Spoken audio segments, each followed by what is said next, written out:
જિંદગીમાં હે ને માણસોને બધુંય દેવાય પણ કોઈ દી ઉછીના પૈસા ના દેવાય. મારા હાળા લેવામાં સમજે, દેવામાં તો સમજતા જ નથી. હા નિખિલ બોલ ને. કેયુરને હે ને 1 મહિના પહેલા 1000 રૂપિયા ઉછીના આપ્યો હતો. એટલે મને દેવામાં તો એ સમજતો જ નથી. બોલ, આ તો તું મારો ખાસ મિત્ર હો ને એટલે હું તને કહું. આ વાત પાછો હે ને ઓલા કેયુરને નો કહેતો, આપડા બે વચ્ચે જ રાખજો. એ હા. હલો હા દીક્ષિત, એટલે તે નિખિલ પાસે પૈસા લીધા હતા? હા એટલે આખા ગામમાં કઈ એને પૈસા દઈ દેજે. એને એમ ન કહેતો કે મેં તને ફોન કર્યો તો પૈસાનો. હાલ નહીં કહું.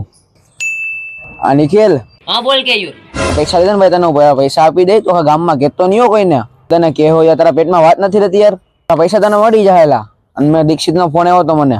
દીક્ષિતને કહેતો નહીં કે મેં તને ફોન કર્યો તો. હા બોલે. હા નિખિલ.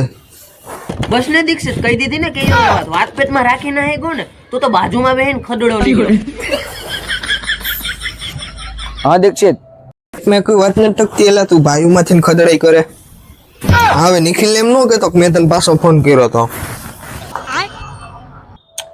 હલો નિખિલ. બોલ કેયુર. એટલે તે કહી દીધું ને ઓલાને. તને ના પાડી દે તારા નથી કહેવાનું એને, તોય તે કહી દીધું. તારા પેટમાં કઈ વાત જ નથી રહેતી. અરે તું તો બાજુમાં બેહીને ખદડાયું કરી જાહો. સમજાણું નહીં કઈ. મારો ને મારો ડાયલોગ મને ને મને પાછો આવ્યો.